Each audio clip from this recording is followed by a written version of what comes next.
ต้องนั่นเลยเนาะเอาก็เลือกแต่งามให้แล้วอ่ะแน่นอนแหละคำว่าเข้าห้านขึ้นกันเรื่องพิธีเกตดีแล้วพี่น้องจำที่ได้แล้วก็ต้องคิดชื่อนะมาโผล่มาไก่แล้ว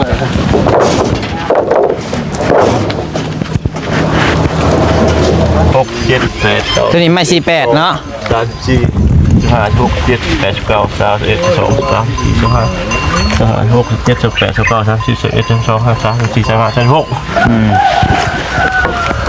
ครบ3 4 6เอาจำนวนบัดเนาะหมดเช็คคืนกันโอเค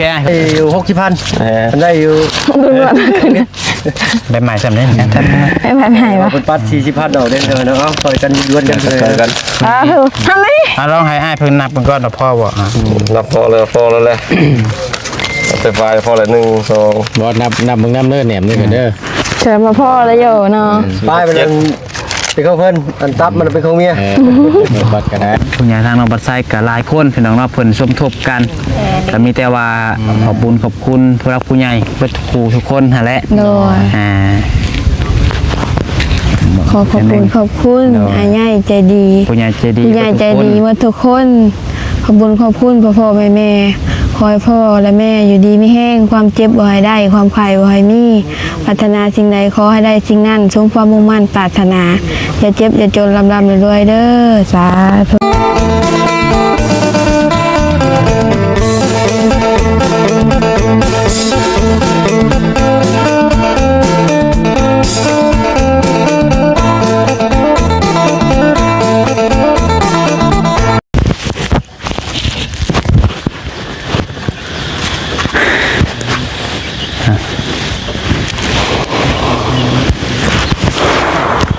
ใจกับสิบตัวท่องโดยการทักทายสบายดีแล้วก็สวัสดีเด้อพี่น้องเด้อสบายดีพ่อแม่พี่น้อง FC เบิร์ดสุคนบัดสมองสุบอนบอกว่าอยู่ฝั่งลาวฝั่งไทยและก็อยู่ทางต่างประเทศนะครับเนาะกันยินดีต้อนรับเข้าสู่ช่องสายกกสายบุญขอพบพ่อกันกับน้องปัดไซอีกแล้วครับเนาะพบพ่อกันตอนนี้ทางน้องปัดไซก็อยู่ที่เทียงนาน้องน้อยพี่น้องเอ้ยพอดีว่าที่แรกร่วมกันกับทางเขาไอ้ตูนเพิ่นว่าสิเอาไม้เขามาไว้อยู่พี่น้องเนาะและบัดนี้ทางพ่อน้องน้อยเพิ่นว่ามันยากเพิ่นว่าพี่น้องเอ้ยเนาะแกเขาแกออกบัดนั้นนะพี่น้องเนาะเพิ่นก็เรียกว่าเพิ่นได้คุยกับทางเถียงหมู่เพิ่นบอกแบบคนรู้จักกันนะแล้วเพิ่นก็เลยว่าสิเอาไปไว้เอาไปพากอยู่พุ่นตัวพากกันกับเพื่อนน้องน้อยอะไรแบบเนาะที่ว่าน้องปัดไซเคยไปยืมคอนตีน้ำเพิ่นแล้วก็พอน้องน้อยเพิ่นเคยฝากปูนอยู่ปัจจุบันนี่แหละพี่น้องเนาะเพิ่นก็เลยว่าสิเอาไปไว้พุ่นพี่น้องเอ้ยตอนนี้ก็กำลังออกไปพี่น้องเนาะทางห่านไม้เพิ่นทั่วมากินในว่าสิฮอดแล้วว่าซั่นพี่น้องเนาะเดี๋ยวทางน้องปัดไซก็สิพาทางน้องน้อยเพิ่นออกไปพุ่นแหละพี่น้องเนาะเพราะว่าเพิ่นว่าเอาไปลงพุ่นก็เดี๋ยวเฮาสิไปเตรียมพุ่นแหละพี่น้องเอ้ยถ่ายทางลุงหนวดพุ่นก่อนพี่น้องเนาะจะออกไปพร้อมกันพี่น้องเนาะจักสิแนวใดแหละพี่น้องทางน้องปัดไซก็จักสิรอดบ่รอดพี่น้องเนาะมันเหมือนมาเป็นบาทพี่น้องเอ้ยเนาะคะแนนว่าบ่สั่งไม้ให้น้องน้อยมื้อนี้ยังบ่ได้มาเวียกอยู่พี่น้องเอ้ยเพราะว่าสิไปตรวจพี่น้องเอ้ยว่าสิไปตรวจไปเช็คสุขภาพก่อนว่ามันเป็นหยังพี่น้องเนาะว่าอีกอย่างคือเฮาขี่รถเดินทางไกลพี่น้องเนาะจังหวะย่านมันเป็นวูบวาบมาบัดเดียวแหละจังหวะสิพาซาเบลเพิ่นล้มรถเจือให้สิยากพี่น้องเอ้ยอันนี้คันบ่จำเป็นดีๆนี่ก็บ่มาแหละพี่น้องเอ้ยก็คือใช่ได้นัดกับเพิ่นไว้แล้วหั่นน่ะพี่น้องเอ้ยเฮาก็อยากผิดนัดพี่น้องเนาะกับอียานข้างไอ้ตูนมันก็สิขึ้นเชฟโปนแล้วพี่น้องเอ้ยเนาะไปจังได๋ก็เดี๋ยวติดตามเบิ่งชมไปนำกันเนาะพี่น้องเนาะและเดี๋ยวเจอกันดูทางหน้านอกแหละหน้าสิว่าหน้าลูกเถือกบ่เนาะบอลสิไปไหว้ไม้พุ่นแหละพี่น้องเนาะเดี๋ยวจังหวะกันพี่น้องเอ้ยหาแป๊บนึงเนาะน้องน้อยก่อนไป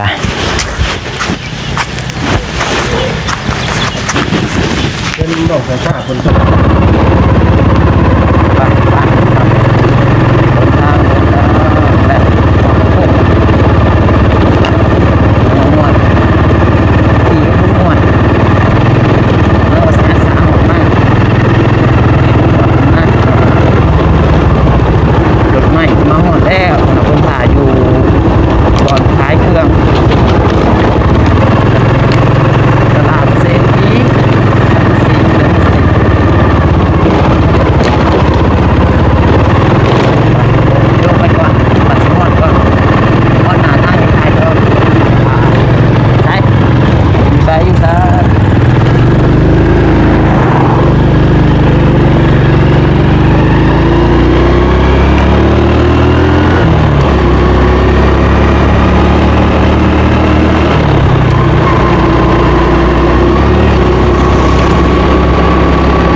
แมว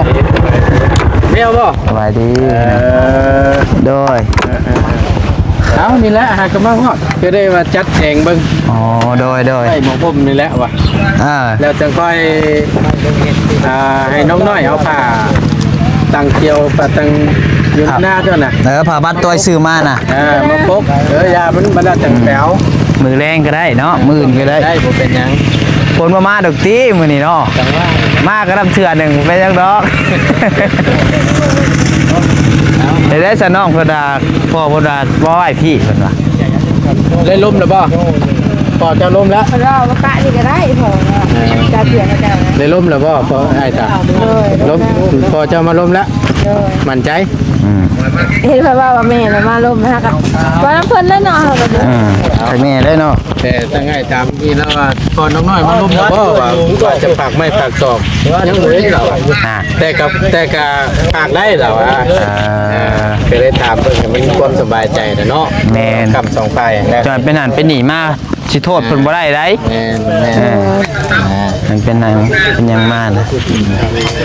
มีตัวนั่นแหละตามนั่นแหละประมาณนั้นจะเอาลงไว้นี้ โดยได้เบิดตามสะดวกโลด เพราะว่าหนึ่งว่ามันใกล้น้ำแน่ก็คือว่า โดยแน่นให้น้องน้อยย่อขามนี่ก็ได้นี่นะบ่จากใช้รถก็ย่อเทละเส้นขามไปนี้ คือจะได้แท้ ฮะ คือจะได้ จะได้จังได๋ เอามีตัวเอาลงไป ไปดีเด้อเพิ่นเด้อดีสบายดีบ่กระเตาลึก ไปมาเดี๋ยวก็เดี๋ยวเพิ่น ไว้นี่แล้ว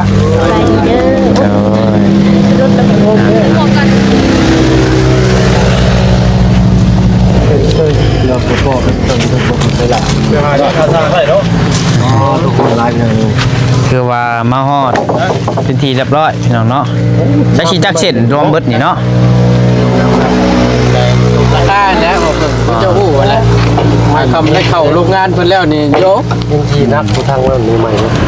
บ่งามกับผู้ที่ได้ให้เราแก่เมื่อคืน คือรอบๆเลย บอกเราได้ว่าบ่งามเลยแก่เมื่อคืน ต้องในนั้นเลยเนาะ เราก็เลือกตัวงามให้แล้วอ่ะ พอแน่นอนแหละคำว่าเข้าห้านเพิ่นน่ะก็เรื่องมิตรเกตดีแล้วพี่น้องจำที่ได้แล้วก็คงสิบ่ชื่อนะมาโอ้มาไก่แล้ว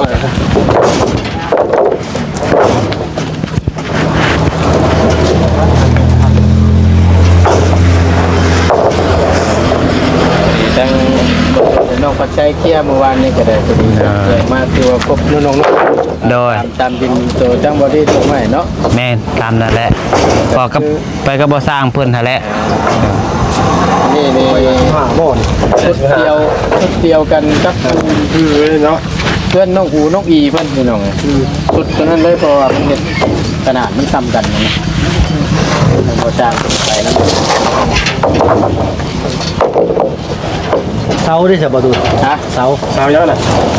สาเลือดตั้งเรียบร้อยเลย สี่ลูกก็ได้ นี่มันทำมาเสาอยู่โอ้ได้ค่อยครับครั้งแรกได้มาเป็นร้อยเราตั้งไม่ได้บอกที่ไปหน้าเพิ่นหน้าออกได้ มาบัดนี้ตั้งเฮือนเด้อติ เลยว่าจะมาเรือพี่หน่อยเนาะ อันนี้นี่ไม่น่า15จักเส้นก่อนแล้วอ่ะ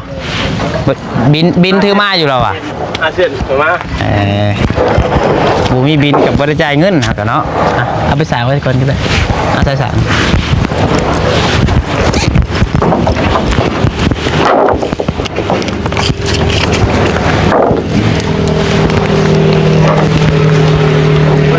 นับเบิ่งเรื่องหน่อยเด้อ โดย เช็คเบิ่งได้คันบ่ครบแล้วก็บอกเพิ่นพร้อมเพิ่นยังบ่ทันเมื่อนี่ แล้วก่อนไม่ทับ เพิ่น แข่ง เมื่อ แล้ว แล่นน้ำนี่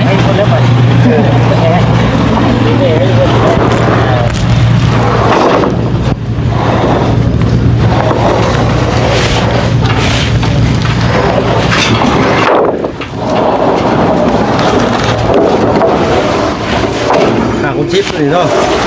คุณ12เลยตัวนี้ งามอยู่บ่ งาม มันก็ต้องให้คือคนนั่นแหละเพราะว่าบอกทางห้านเพิ่นว่าซื้อให้ผู้สาวว่าซั่น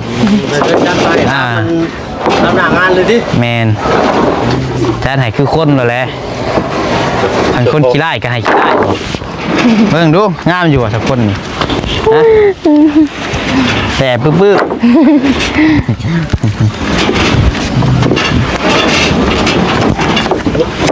เม็ดตัวนี้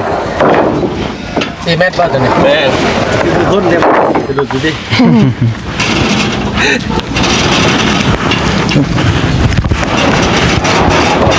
ชื่ออื่นใช้โปนบ่นี่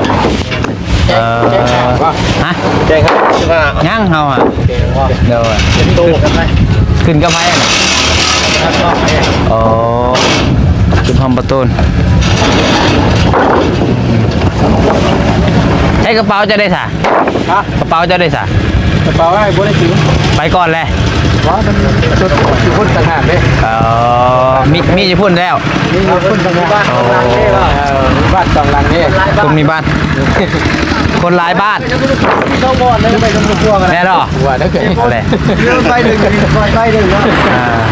บ่มีตัวนั้นน่ะ เรียกชิ้นหาเปล่า จังหวะนะ เช่นร้อยได้เจ้าว่าบุมีได้ชื่อของบุมีได้อยู่บัว ก็ แมนเพราะว่าในบ้านกลุ่มบ้านเป็นมาแจ้งชื่อแจ้งกันอยู่แหละ เจ้าไปเฮ็ดแนวบุรีห้อยฮอดบ้านโคกประไว้คือก็ได้เจ้า ก็จะย่านจะบาดจะยาก็ได้ด้วย น้องน้อย โดย จะโดนเลยเนาะ โดยโดนเติบแล้วจะเป็น ตอน หัว ขึ้นเนาะ ยังบ่เคยเห็นได้เทื่อน้อง โดย มา2 คนป่ะ บ้านบ้านนี่นี่ก็ได้อันนี้เป็นบอดี้ย่องนะ บ่คนรู้จักนี่แหละ อันนี้ไม่ยังอันนี้ไม่ โดยบ้านเดียวกัน ไม่ยังผู้เดิน ไปอยู่ เป็นลม ไว้แห้งแล้วยืมไป พันลมไม่เราเลย เรียบร้อยแล้วแหละ โดย อ่อนเอากระเต้าลึกหน่อยเนาะ คุณพี่น้องเลย เพื่อนเนี่ยเพื่อนตัวเองทราบแล้วก็คิวด้วย แมน เป็นก้มเป็นชูงไม่ใช่เรียบร้อยแล้ว กันใจลำอยู่แทนนี่กัน จะไปแล้วจะง่ำเราเลย ใครรอบมือนี่บ่ฮ้อนปานใด บ่ฮ้อนแล้วบ่ ไปในนั้นนึง แม่นไปอยู่จบนี่แล่นเลยบ่นี่ ฮะ แล่นเลยบ่นี่ แม่ อ๋อ แม่ชล่านี่ก็แม่นเนาะ โดย ขึ้นไป ตับ แล้ว สี่ตับ ไปขี่ไปหก สี่หก อ่อนค่ะเลยเนาะ นี่อย่าง อ่อนเลยเนาะฟังพ่อกับชีวิตบาดเลย เอาไว้ อ่อนคือห่างกายข่อยตอนนี้เลย อ่อนลาบไปเบิดแล้ว ลากมันแหละตั้งง่ายไปให้เอาดอกลงพักพักเปิดการดีนั่งเลย ไม่เสื้อลา6 ตับเป็นอันนี้เนาะ อ่ะยืนว่าพอลมนั่นนะ บ่มีไหลไปซื้อหมดนี่ เป่ากันเป่าได้เลยโทรศัพท์ ซื้อปลาล้มน้อยๆน่ะนะมาเป่าติดถุงไว้แบบ แต่สิได้ง่ายอีกได้นี่อันมือเห็ดนี่กูแล้วเนาะคนละภาคกับตัวนี้ภาคปลาวิกซื้อพี่น้องก็ใกล้อยู่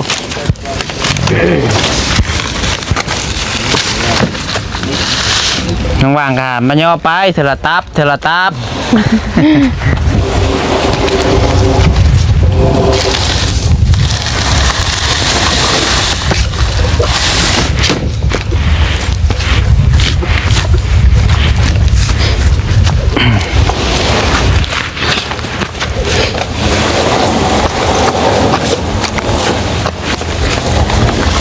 นำกันยาวๆน้องเนาะ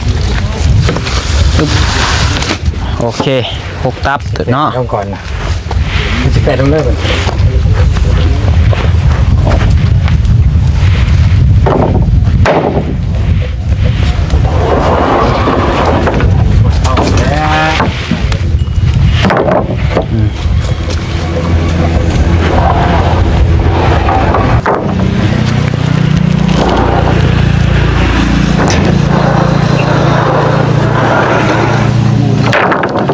ตัวนี้ไม่48บ่แม่นอยู่บ่ แม่ ยุ่ยเดินหา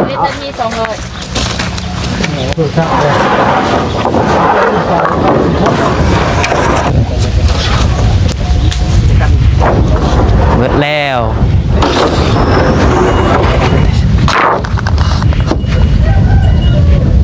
ลูกแม่แม่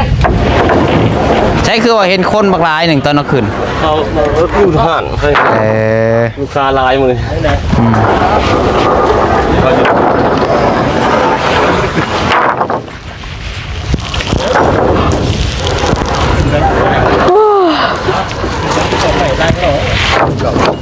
เดี๋ยวใจมันประกอบเดี๋ยวมาได้ประกอบก็ 48ไม่เส้น ใส่ลูกไฟแก้ไปอย่างนึงเนาะ แม่นและภาคทางนี่แหละ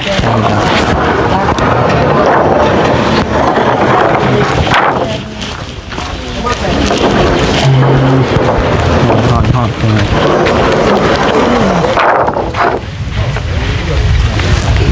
แล้วพนเอาลงเบ็ดพี่น้องเนาะเบิ่งนำการปานบ่ครบเลยช่วยไว้เบิ่งผู้เดียวได้ FC เบิ่งน้ำเด้ มันบ่ครบแล้วมาให้บ่ได้ได้เบิ่งช่วยกันเปิดเอาลงแล้วก็ต้องนับ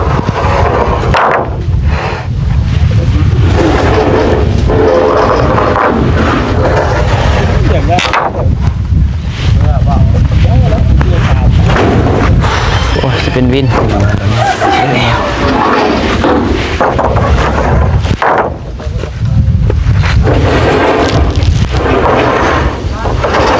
เราอีกแค่ดังผมไม่เกี่ยวไม่แค่ยังเกี่ยว ไม่ต่อ อันนี้ไม่ได้ น้าไม่ต่อไปนะได้บ่ตัวนั้นน้อย ใช่ไหม ถามเพิ่นดู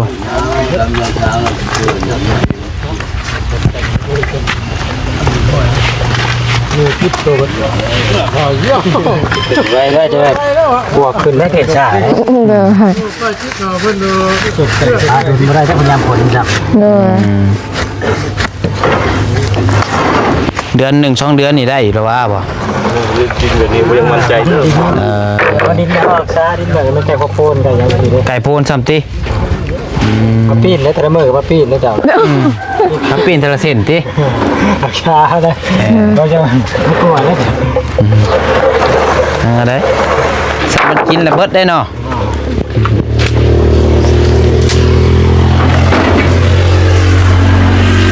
หนึ่งเราครับคิดหนึ่งก็ติดกับบุคคลงานแล้วแต่บนมาตรงเราผมคิดมีใครจะโทน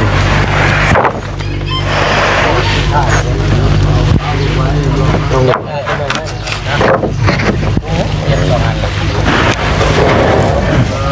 ใกล้แล้ว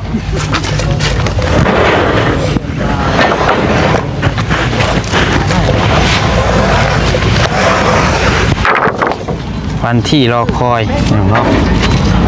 รถบ่ได้ไหมกันปวกกินเบิดแล้วก็บ่ได้ยังไปหน่อย คือระเบ้าแล้วคำเบียงให้มันนั่นกันเที่ยวมาพริกเอาตัวกับพริกไปข้างพุ่นข้างพี่มาตัวย่อขึ้นหลังคาลาผูก็ได้ผูย่อขึ้นด้วยหลังคาลาผูมันทิ้งแดดฮะ ไม่ได้สิจัง กะจังว่าถ้างบมากผู้ใดยังงบบ่พอ ไม่18จังตัวนี่ ชาชุก จากพวก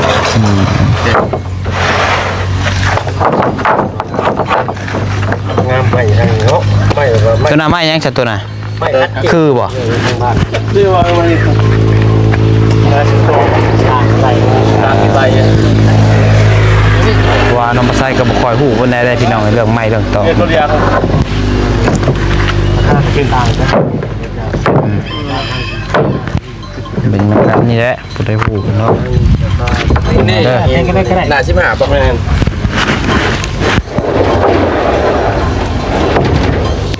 ชอบนี่ดอก ชุดนี้ชุดขึ้นโค้ง แม่นต้องอีเพิ่นนั่นแหละ โอ้โดย เต็มระบบเลย พากันเข้ามาไปหุ่นบ่ ยัวพี่น้อง แม่นออกมาแต่พุ่นละ อ๋อ วัดเช่นไง ทางขอช่างเพิ่นทาสีเป็นลมเลย อืมก็สิเข้าไปอยู่นี่กะบ่ได้ กัดลูกไปก็ได้เรากัดเลยดูแล เอามาเกณฑ์มาจะมาไหน โคกมันก็โคก ทางก้อยคู่ แน่ กับใกล้ที่เนาะมาแต่นี่นะเนาะ ระวังตัวนี้โค้ง บ้านดงบางยางอะไรแถวดงยางบางยาง ง่ายแล้ว ย่างบ้านเอาไล่ตัว แม่นนั่นแหละ ลงไปดูได้มือง่ายแล้ว ไกลไปหน่อยนึง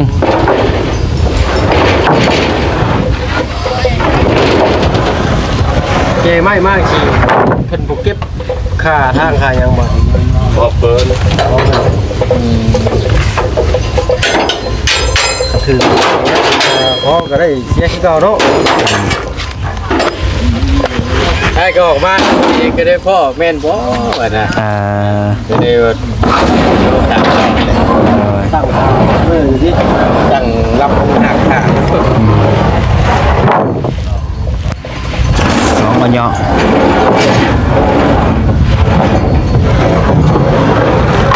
อืม งาม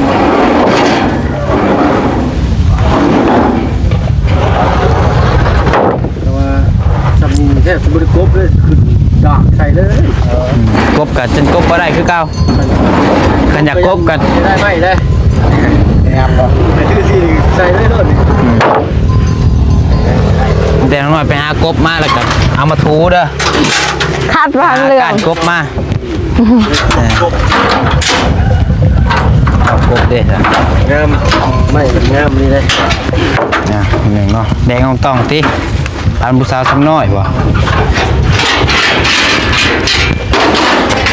โอ้เราชิมือเลยไปจักหาเราบ่เอาเงินเลยบ่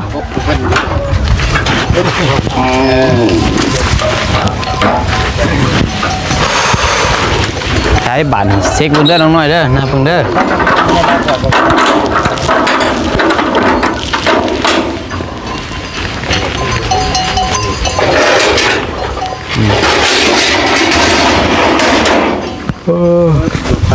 อนอนหนึ่งละเป็นยังไงบินวาบวาบมา ไว้อยู่บ่ หักปัดเกิด ไม่48 36 นับน้องน้อย นับไปเลย นับแบบได้สะ 2 4 6 7 8 9 ตัวนี้ไม่48เนาะ 34 5 6 7 8 9 31 2 3 4 5 6 7 8 9 30 31 32 33 34 35 36ครบ นับเบิ่งน้ำตัวก่อน 6ตับตัวนี้12 2 4 6 8 12 8คู่เป็น 68 22 แม่เนื้อใบฉลาม 68 ไม่34 36 คิดโต ใน48นี่ครบพี่น้องเนาะ 1 2 3 4 5 6 เจ็ด 7 บ่อในแมวหน่อยเนาะโอ้เป็นเรื่องเป็นไม้ 5คูณ15 6เมตรคาโต1 2 3 4 5ครบ5คูณ12 6เมตร6โต1 2 3 4 5 6 โอเค 5คูณ12 4เมตร6โต1 2 3 4 5 6ครบ โดย เอาจำนวน บัดเนาะ หมดเช็คคืนเหมือนกัน โอเคขอบใจหลายขอบใจหลาย ครับ ไปหยอกพี่น้องเนาะ วันนี้เงินครบแล้วก็ติดใจเงินใจคำทั้งง่าย ครบแล้วก็กลับบ้าน ทำอะไร นะพี่หน่อยมายิงหาพี่ก็ได้ ตัวเวียได้ติแก้มือติ คือไปยืนถือไปยืน ได้เห็นไหม นะพี่ก็ได้ อยู่ไหน เอามาเข้าผมได้เด้อ มุมไหนมันแจ้งเขา อันนี้ก็ได้มาตุ้นสิ ทางไหนแจ้ง ทางไหน ข้างหน้าจะมี ให้เห็นไม่พร้อมเนาะ เห็นไหมเห็นไหม ยากเลยช่วงเที่ยงอากาศที่ร้อนเด็กเลย หามุมกันยากที่ ไปหามุมเบิ่งหามุมเบิ่ง หน้า เบิ่ง สาวน้อยจนแดงหมดเลยฮะ เอาเงาแบบขังหนึ่งแล้วนะ โอ้ยเนาะไปโบยกล้าไปน้ำลังแล้วเนาะเยอะก้อนใหญ่โพดยากเลย ยอดจังก็เห็น เพราะค่อยสิ น่ะเบิดเนื้อเบิดตัวแล้วก็ทำนี่แหละน่ะ เจ้าตัวน้องพี่มา น้องอีนี่ มันจังมุมมันนั่น ไปบ่อยากไปน้ำนกเลยนี่ฮะญาตินะ ย่านยัง ก็พอได้มาใส่กันแล้วเนาะพอมันนี่ ม เอามานี่ตัวนั้นแค่แล้วนี่ 6 ล้านที่ตัวฝากง่ายถือแหละ เลย ก็คืองบก้อนนี้ก็สิฮู้ดีแหละพี่น้องเนาะก็ที่ว่าจะเปิดร่วมสมทบที่ว่าจะซื้อรถ เลย ก็มีแต่ว่าชวนที่เหลือก็แม่นอยู่น้ำน้องเพิ่นอันของปัดชัยนี้ ตัวหายเลยประจักษ์ หัวเด้อก็สิได้แก้เมื่อจะน้องบานนี่ และพี่น้องเนาะน้องปัดใช้กะที่แรกมาก็ได้8 ล้านปลายพี่น้อง ถึงรู้ละ ถือบ่ ถือนำมันก่อน1 2 3 4 5 6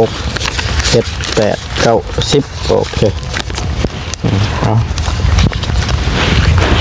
ทั้งเบิดเท่าไหร่นะ 12 ล้าน 7 แสน 44 พัน 4 แสน 44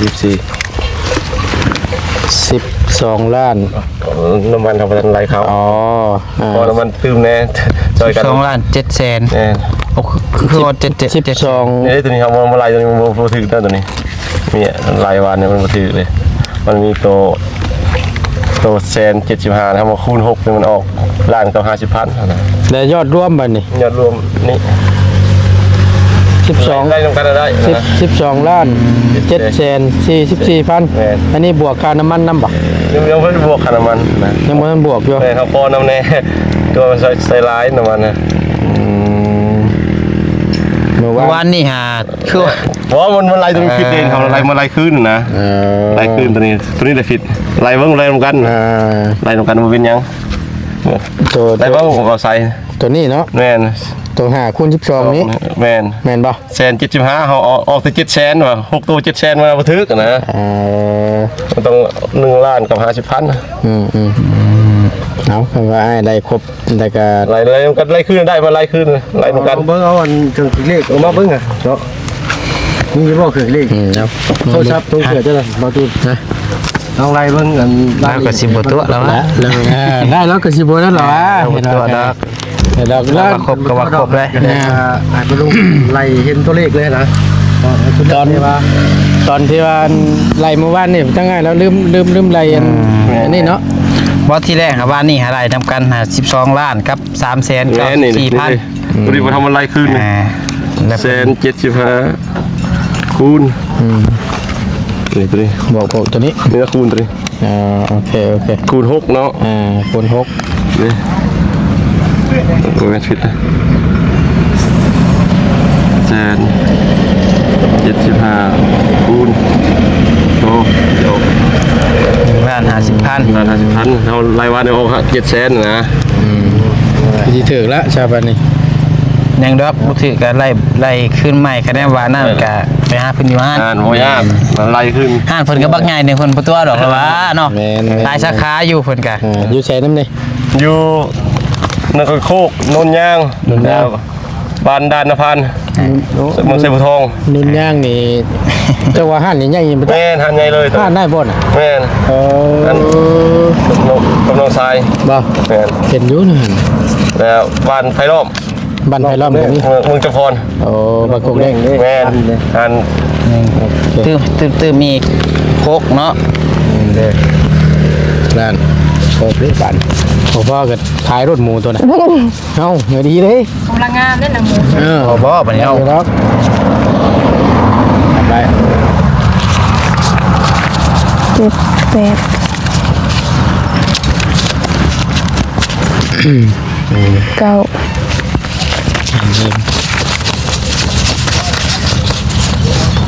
ประมาณจังโมงไงมาออก ออกประมาณ10 โมงมาหอนะไอ้น้องพนักงานอยู่อันรัดยิงหน่อยนึงวัดดับไรฮันโอ้ยไปซอยนี่ไปแกไปให้เขาเอาพื้นที่เราไปซอยเขาทางนี้ว่ะมันจะเหมือนกับสะดวก พอแล้วบ่ ล้านหนึ่งวะโอ้พันกว่าเลยเนาะ ถึงว่าอะไรครบก่อน จักล้านตัวนี้ ใบไม้มันลดน้อยเนาะมองนี่มันลดสีห้อนเนี่ยสะดอกว่ะ 3 4 5 6แล้ว ตัวไรก็ ภาพเลย 3 4 6 5 6เป็น12เนาะ เอา 12 ล้านรวมทั้งหมดนี่12 ล้าน7 4 4 0 0 0บ่ แต่บวกอันนี้ยังไม่ทันได้บวกการน้ำมันบ่ ตัดสีเขียว ปัดออกก็ซะ44นี่ เอาแต่700,000เนาะ แม่น บวกค่าน้ำมันเพิ่มเพิ่นอีกบาทพอน้ำ พอน้ำได้เอาชื่อออก รถให้บ่ได้บ่ค่าน้ำมันตามเว้ากันว่าเนี่ย เอาเซ็นไปเซ็นเอาคอได้แต่ช่องลิฟต์เลย พอได้ทำได้อยู่60,000ทำได้อยู่ ได้หมายสำเร็จนะท่าน ไอ้แม่ไหนวะ เป็นปัด40,000ดอกเด้งเด้อเนาะต่อยกันยวนกันเลย กัน ทำไม ลองให้อ้ายเพิ่นนับมันก่อนเนาะพ่อบ่ นับพอแล้วแหละแต่ไฟพอละ1 2 บ่นับมึงน้ำเด้อแหนมนี่กันเด้อ เชิญมาพ่อแล้วอยู่เนาะ ป้ายเป็นของเพิ่นอันตับมันเป็นของเมีย บัดก็ได้บ่เป็นหยัง เอาว่า น้องน้อยจับก่อน เราจับที่แรกเลยแหละ 1 2 3 อันนี้บ่แม่นยังได้ให้เพื่อความชัวร์สองคำสองค่ายนะพี่น้องเอานับเบิ่งอีกเทื่อนึงยังไงเพิ่นนับเบิ่งอีกเทื่อนึงต่างคนต่างว่าครบโอเค ได้เจอบ่ครบตำลังเลยบ่มีหายได้บัดนี้ 4 5 6 เลยบ้าอย่างนี้นี่ 90 เมื่อนับขึ้นว่าบุครบยก สิได้นำนางน้อยแล้ว ก็มักเลยเนาะ 3 4 5 6 7 8 9 10 นั่นแหละคือว่าในเป็นคู่มือนี่กับ 7 8 เรื่องเพลง 9 เสียงกัน โอ้ ใช้โยไปก็ได้ 1 2 3 4 5 6 7 8 9 9ก็ใบหนึ่ง ครบ เขา เจ้าไปหนึ่ง ตกใจ ใบ เด้ หนึ่ง อีกใบหนึ่งบ่ แมน ยังอีกใบหนึ่งอยู่รถบ่ได้บ่ เอาจังซอยกันให้ซอยเขาซอยแล้วหลักการน้ำมันน้ำมัน เอา โอเคเอาถ่ายรูปมันสักหน่อยไหมเอา โอเคเอาจังไหนขอบใจได้เด้อขอบใจได้ใจคนเรามีอย่าง จังหวะกันไหม บันไว้ ที่บริการดีครอบ ถ้าจะมาหลันทางเลยนี่ หัวน้ำได้เลย รัดด้วยนะกำอย่างรัดก็ได้ ขอบใจขอบใจ ใจง่ายขอบใจได้เด้อขอบใจ ไป ไปมือหนาคนละเนาะกินอีกตุ๊กเจ้าตันนี่นั่งมาเนี่ย น้าน้อยเจ้าเอาอันเต้นน้ำมันไม่ได้โดยรอดบาทเลยยืมไปอะไร ใช้ไปเบิดเลยบัดนี้เนาะ ไม่เลย กินนี่ยังว่าอยากนักๆอยู่บัดนี้เปกับแซ่บเด้เนาะ ไม่ไง โดย ทำไม่ได้ คือว่า ยังฉูอยู่บ้างค่อยนะมาเพิ่มยังฉูอยู่เนาะ เนี่ยโซตาย โอเคชาก็ไม่เลยชูตา ไหน ย ล่ะเอาหมวกของใครปลาลุงคนเบิ่งยุ่ง เอาทอนนี่คือ ผม คือ ดำๆเธอต้องมาทำให้มันดอด คือว่า เอาวางเลยเนาะ รถมันไปก่อนซะ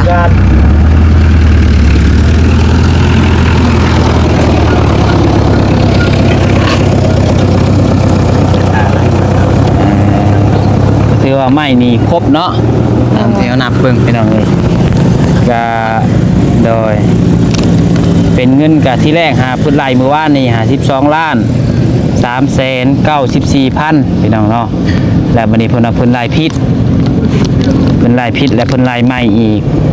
ตกมือนี่12 ล้าน800,000รวมทั้งค่าน้ำมันเกือบ13เนาะเกือบ13 ล้านพี่น้องว่าเกือบบ่พอ เสียดชิวดิ เสียดชิว ขนคู่ใหญ่ด้วยเหรอแต่ว่านกมันเป็นขนคู่ใหญ่นะ เดี๋ยวว่าได้ผมในส่วนนี้ก็โอเคแล้ว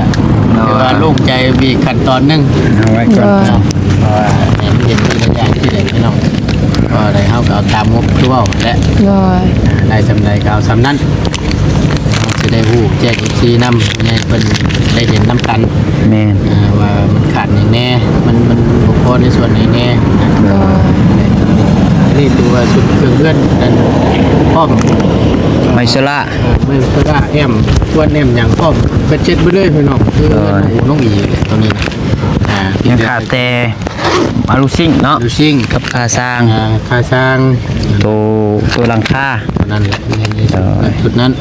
เอามีมาหาได้กันจังค่อยว่ากัน โดย ง่ายเว่าแล้วแต่ว่ามันบอกว่าเกิดทำก็ขายกับขายแล้วงัว โดย คันนั้นคันเอาขึ้นโค้งไว้บ่มีแนวมุ่งนี่หวายดอกตั้งนี่เนาะ คนตกใจนี่ นั่นแหละ และ คือว่าตัวก็ขึ้นไปกอดไว้ก็ได้เอาเสือไปตุ่มไว้ เอาเพื่อเป็นการบ่เสียเวลาเนาะก็สมมาพักควรล่ะทั้งบ่ต้นก็ได้ก็มีแต่ว่าเดี๋ยวทั้งบ่ต้นใส่ทั้งน้องน้อยขอบบุญขอบคุณทั้งอ้ายใหญ่ใจดีเพิ่นก่อนเนาะเดี๋ยวจะคอยทั้งน้องปัดชัยทั้งผู้ใหญ่ทั้งน้องปัดชัยอีกท่านหนึงเนาะก็มีแต่ว่าเป็นทั้งอ้ายใหญ่ใจดีเนาะรัฐอเมริกาเราเป็นคนลาวนี่แหละล่ะแต่เพิ่นได้ชดเชยมาครั้งนี้ก็มีแต่อย่างเจ้าขอบบุญขอบคุณทั้งอ้ายเรานี่เด้อคนใจทั้งอ้ายทั้งนี้เพิ่นอยู่ดีมีแห้งเด้อบอกผ่านนี่แหละนะเว้ย ขอขอบคุณขอบคุณอาใหญ่ใจดีจากใส่ ต่างประเทศก็ ต่างประเทศขอให้อ้ายอยู่ดีมีแห้งความเจ็บบ่ให้ได้ความไข่บ่ให้มีปรารถนาสิ่งใดขอให้ได้สิ่งนั้นสมความมุ่งมั่นปรารถนาอย่าเจ็บจะจนร่ำรวยเด้อสาธุ ก็จะว่าขี้ขาดตั้งเข้าอยู่ เอาเฮ็ดดีๆเอาใหม่ๆเอางาม ละยาละบ่เป็นหยังเนาะเอาก็มีแต่พุ่นละตั้งมันขอบคุณขอบคุณตั้งผู้ใหญ่ตั้งน้องปัจจัยก็ได้บัดนี้นะ มีแต่ว่าทางผู้ใหญ่ทางน้องปัดไซก็หลายคนพี่น้องเนาะเพิ่นสมทบกันก็มีแต่ว่าขอบคุญขอบคุณผู้รักผู้ใหญ่เบิดครูทุกคนหั่นแหละ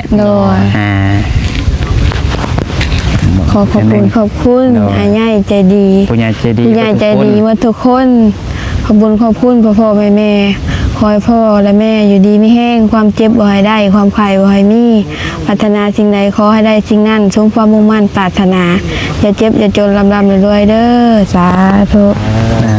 ถูกเนาะ โดย ครับก็คือว่ามาฮอดเสร็จสิ้นเป็นที่เรียบร้อยพี่น้องเลยมีแต่ว่าหาผ้าเด้อมาพกไว้ แน่น อยู่ในเตียงหน้าเจ้า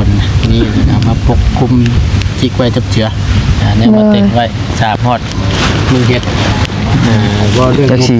มือได้แล้ว ชาญเพิ่นก็ยังเว้าบ่ได้พี่น้องไงเอาตามงบเพราะซั่นซะถ้างบมาเมื่อใดมีพร้อมแล้วก็สิให้ทางผู้ใหญ่ยาวเพิ่นมาเฮ็ด แม่ นะพี่น้องเพราะว่ามันค่าสร้างเต็มนี่ก็ประมาณ